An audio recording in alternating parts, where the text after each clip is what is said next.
Welcome to the Know, I'm Meg Turney. EA has been doing a little bit of shopping lately, and they've decided they really want to get one of those fancy action titles they keep hearing so much about.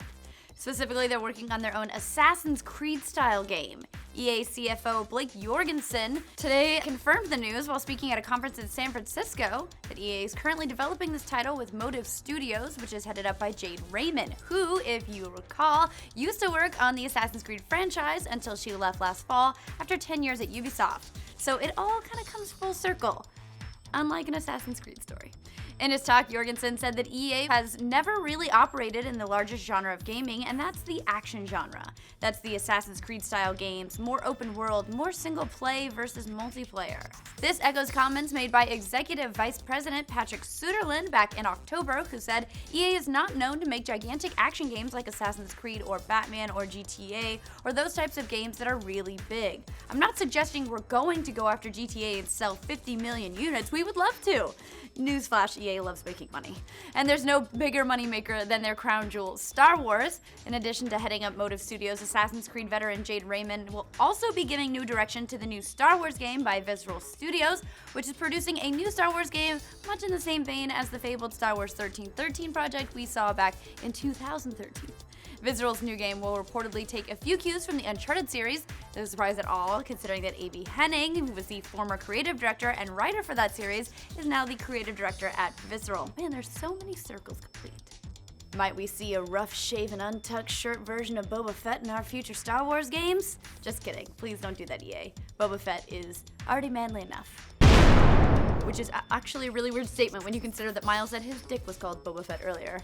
While nobody is sure whether or not this new Star Wars game is open world, it does seem like Raymond is working on a separate new IP for EA. The Assassin's Creed style game will certainly help round out EA's offerings, and it's actually fairly surprising that they haven't gone this route sooner. Their last notable action titles that weren't first-person shooters came last generation, or even before, in the form of Lord of the Rings hack-and-slash games Dead Space and the underperforming open-world game Mercenaries, which led to the close of Pandemic Studios. Even a game like Mass Effect, though not entirely all-out action, doesn't do nearly as well as other action titles, selling around 15 million units over the course of its lifetime. That's hardly a drop in the bucket compared to the Assassin's Creed franchise, which I realize people are going to just absolutely crucify me for in the comments, but the numbers don't lie.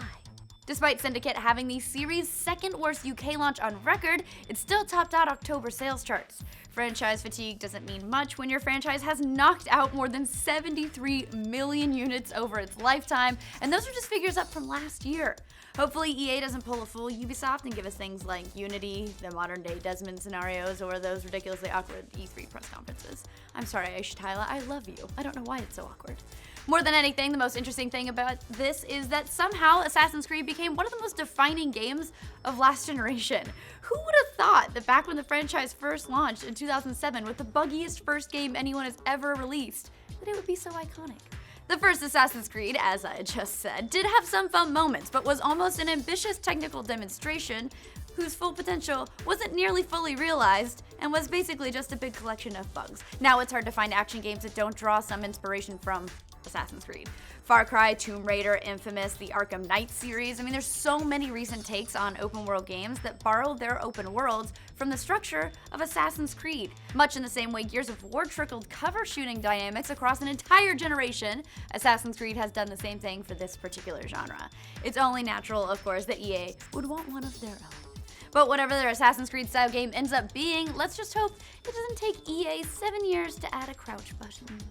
So guys, what do you think of EA trying to create an Assassin's Creed killer? Are you more excited about Visceral's Star Wars game? Do you actually like any of Ubisoft's press conferences? To learn more about future EA releases, like this video and subscribe to The Know so you can know what we know and be in the know on this show. For you. Some days I just talk like a robot and I can't help it. It's not my fault.